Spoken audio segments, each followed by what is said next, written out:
When you're past 70, let the walls down a little.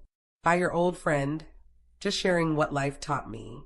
After we turn 70, we shouldn't always feel we have to be the strong one. Sometimes, it's okay to show a bit of vulnerability. Let your children know you still need them. It keeps the heart flowing. Take my neighbor, Margaret. She told her son she felt lonely just once. Since then, he calls her every day, just for a little chat. Funny enough, they're now closer than they've ever been.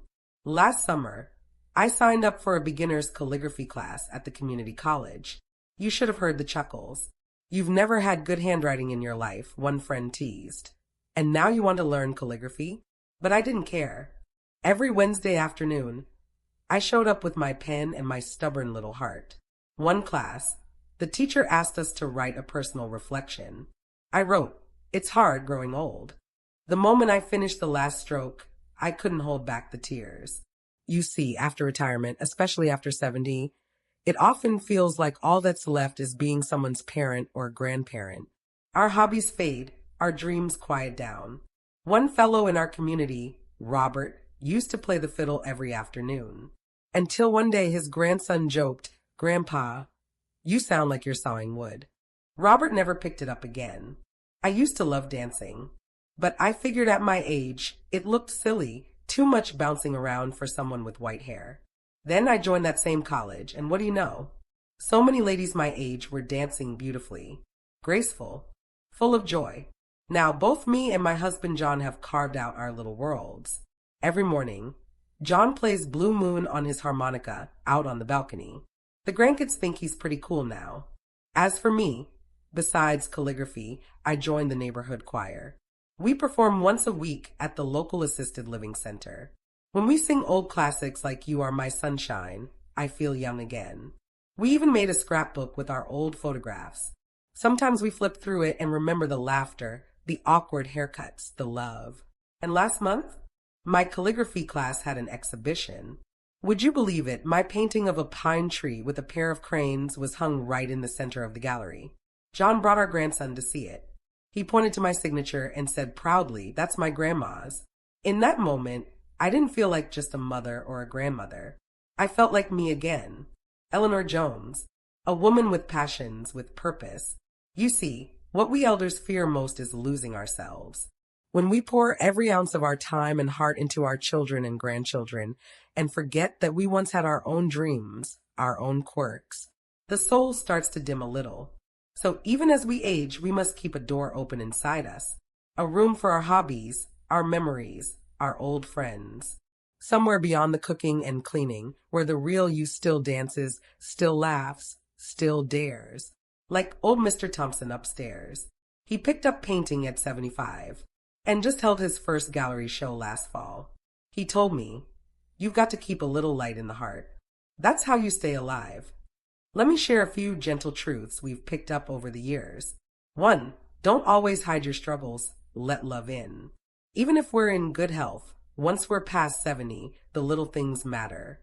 Let your children know when you're feeling off, like back pain that doesn't go away, or if you're feeling unsteady on your feet. Don't just say, "I'm fine," and push through. Sharing isn't burdening, it's bonding. It invites care, not pity. Letting others in keeps your world warm. 2. Patience is a greater kindness than gifts.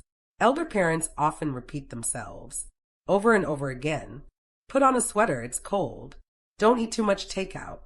When you were a kid, we didn't even have microwaves. And yes, it can get tiring. But behind those repeated phrases is a deep-rooted love and a fear that one day they won't be needed, that they're slowly fading from your daily life. When you snap, "I know, Mom," or "Stop nagging, Dad," what they hear is rejection. Instead, smile and say, "You're right, Dad," because someday those words will stop. Not because they've learned silence, but because they no longer have the strength to speak. 3. Watch out for small ailments. We elders often downplay symptoms. It's just a little dizzy spell. My knees always creak in the morning. But those little things could be signs. Dizziness may be blood pressure issues. Joint pain could be early arthritis. No appetite might mean more than just age. We don't always want to mention it. We don't want to be a burden. But routine checkups? They save lives. Better to catch something early than regret missing the chance. 4. Don't decide everything for them. Respect their ways. Sometimes adult children want to help so badly, they take over. Throw this out, Mom. It's too old. You should move in with us. But just because someone is old doesn't mean they've lost the right to choose.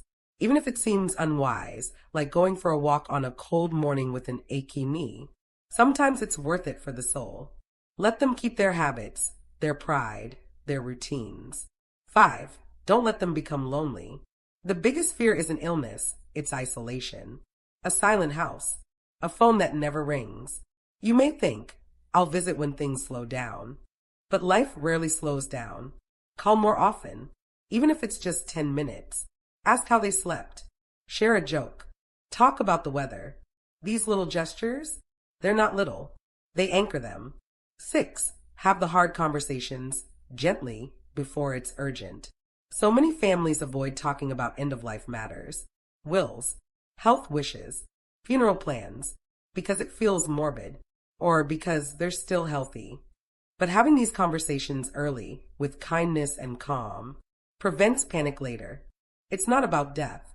It's about peace, dignity, control. Growing old is like entering autumn.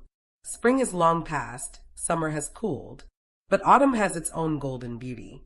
And if we're lucky enough to walk this season together, parent and child, let's not miss the chance to really see each other. After all, once upon a time, they held your tiny hand with everything they had. Now we hold their arms as they steady themselves. And someday, when we are the ones looking back, may we have also kept a door open in our hearts, a soft light shining from within, and the courage to still say, I'm not just someone's parent. I'm still me.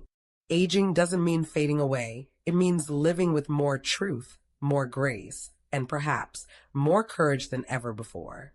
When we let our walls down a little, when we speak honestly and let others care for us, not out of weakness, but trust, we rediscover our strength. Past 70, we are still becoming, still loving, still learning, still growing. So keep your passions close, your voice steady, and your heart open. You are more than someone's grandparent or patient or parent. You are still you, beautiful, wise, and very much alive. Let the world see that. Let you see that too.